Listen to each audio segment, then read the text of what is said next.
mati, dia cuma pindah. Yang mati cuma nafs jiwa.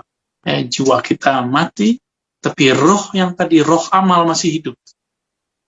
Nah, itu sebabnya juga ada hadis, jika manusia meninggal, wafat, maka terputuslah amalannya kecuali 3. Di situ disebutkan beberapa contohnya. Berarti amal masih ada. Ya.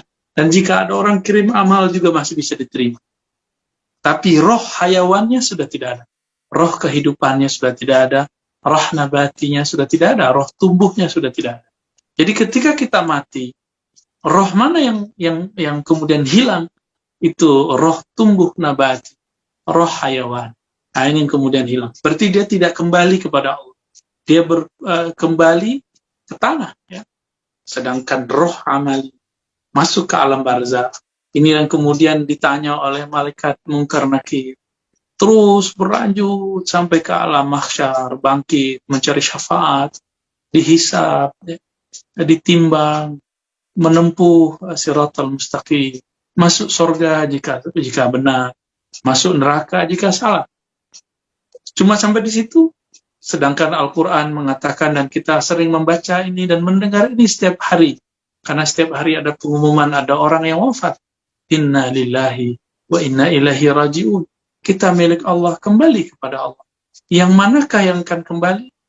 Yang akan kembali itu, Bapak Ibu yang makan Allah, adalah roh yang disebut dengan roh Al-Qudusi tadi. Roh suci tadi, yang ternyata ada di dalam roh amalinya seorang yang sedang masuk surga, yang sedang ditanya di alam kubur. Ya. Nah, inilah yang harus kita sadari Bapak Ibu, bahwa di dalam diri kita ada sesuatu yang lain, bukan tubuh ini, dia bukan dari tanah, bukan dari api, bukan dari angin, bukan dari fisik, dia dari hembusan Allah yang maha suci. Siapa yang mengenal hembusan itu, dia akan mengenal Allah Subhanahu wa Ta'ala. Disitulah baru kemudian terjadi koneksi tiada batas ketika orang sholat. Zikir yang nikmat ketika dia zikir. Amalan yang tulus ketika dia beramal.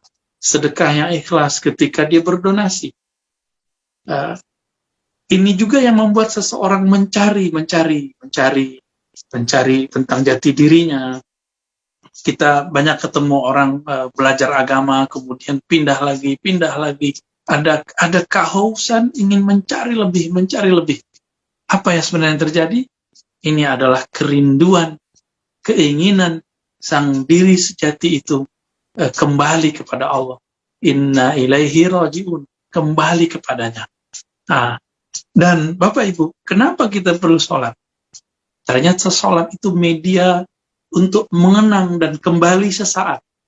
Nah, di dalam Al-Quran disebut surah Al-Baqarah ya, ayat 45 itu menyebutkan tentang perihal sholat, bahwa Allah Subhanahu wa Ta'ala menegaskan sholat itu memang berat ya, 45, 46. Wa innaha lakabiratun illa 'alal khashi'in. Sesungguhnya sholat itu sangat berat sekali, kabirah, bahkan besar sekali, kecuali bagi orang-orang yang khusyuk. Siapa yang disebut khusyuk? Nah, kata khusyuk ini boleh saya artikan kecuali bagi orang-orang yang mengenal Allah. Jadi salah satu penafsiran secara isyari dari makna ayat ini, khashi'in yani arifin, orang-orang yang mengenalnya. Siapa mereka? Alladzina yazunnuna annahum mulaqu rabbihim. Mereka yang yazunnun. Yazunnun secara harfiah berarti mempersepsikan, merasakan, membangun semacam kondisi rohani. Mereka mulaku, liqa, ketemu Allah, Rabbihim. Wa annahum ilaihi raji'un. Dan bahwasannya mereka kembali kepadanya. Di ayat itu tidak ada kalimat akan kembali. Lafaznya sangat jelas. Wa annahum ilaihi raji'un. Dan mereka kembali kepada Allah. Maka orang-orang yang arifin, setiap dia sholat, ruhnya terasa kembali kepada Allah. Bapak Ibu, kalau kita merantau seperti Bapak Ibu yang bertugas di Bali, ya, yang bertugas di mana saja, atau yang merantau kemana saja, pasti ada kerinduan ke kampung halaman. Itu pasti. Saking rindunya kita kepada kampung halaman, kadang kita pasang foto, kita sering membuka, kita sering sekali merindukan masa lalu, maka kita suka reuni sekolah, reuni kuliah. Kalau pulang kampung, kita kemudian menelusuri kembali di mana dulu kita main-main, tempat yang indah, yang sangat berkesan dalam diri. Itu tempat kembalinya tubuh, karena tubuh kita lahir di kampung tersebut. Misalnya di antara bapak ibunya ada yang orang Jawa Tengah, misalnya orang Kudus. Ketika merantau, lalu rindu pulangnya ke Kudus. Kenapa? Di situ ada orang tua. Ada orang tua yang membesarkan kita. Di situ ari-ari kita ditanam. Maka kita rindu pulang ke sana. Karena kerinduan itu, kemudian kita menelpon siapa yang ada di sana, mengingat siapa yang di sana. Nah, ini ilustrasi. Sholat itu sebenarnya adalah pulang kampung dalam perantauan ruh kita. Jadi ruh kita ini lagi dititipkan Allah ke tubuh ini, harapannya dia mengingat jalan pulang dan mencari jalan pulang. Jadi roh ini diberi tugas, seperti yang disebut dalam surat Zariyat tadi. Ya, wa ma khalaqtul jinna wal insa illa liya'budun, tidaklah aku ciptakan jin dan manusia, kita ini manusia, kecuali untuk mengerti jalan pulang mengenal aku, jalan pulang menuju aku.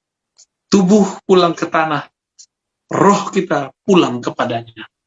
Mari mengenal Allah lebih dekat, maka kenali diri kita yang kurang baik ini, ya sisi binatang ternak dalam diri kita, sisi buas dalam diri kita.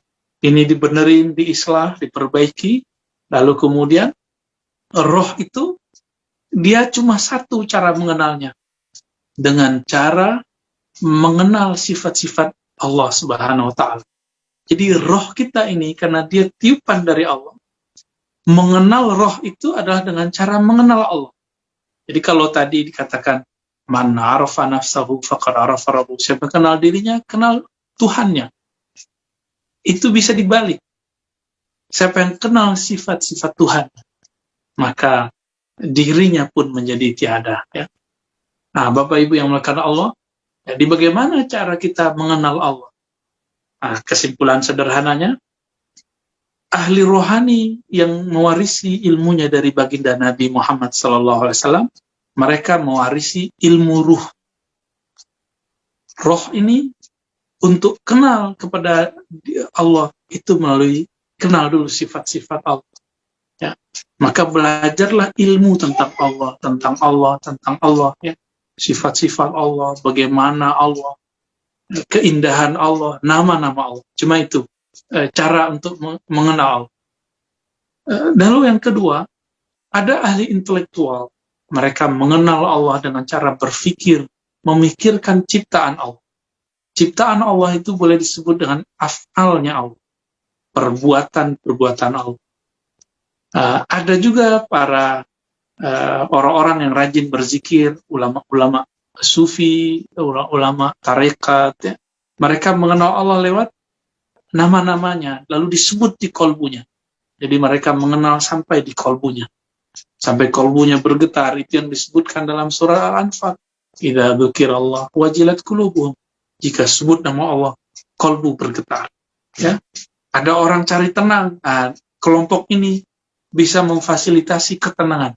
Ala bidzikrillah tatmainnul qulub. Ketahuilah, hanya dengan mengingat Allah, menyebut nama Allah, kolbu menjadi tenang. Jadi kolbu ini karakternya nggak bisa tenang, dia selalu bergerak gelisah. Kapan dia tenang? Jika kolbu diberikan semacam nutrisi, yaitu nutrisi asma Allah. Sedangkan ruh, dia hanya dengan mempelajari nama, sifat, bahkan mempelajari tentang keadaan wujudnya zat Allah Subhanahu wa Ta'ala. Karena kita punya keterbatasan, apalagi di zaman seperti ini, minimal kita mengenal Allah dengan jalur mengenal nama dan sifat. Ini sudah sangat tinggi, Bapak Ibu. Jadi ini praktisnya kira-kira seperti itu. Jangan seperti kelompok yang di luar yang ini. Mereka hanya mengenal lewat teks. Allah begini, itu tidak cukup. Ya. Dia harus dibawakan ke dalam diri. Jangan cuma hanya lewat empirik. Memandang kepada yang zahir. Itu tidak cukup. Ya. Allah zahir, Allah juga batin. Baik Pak Ahmad, saya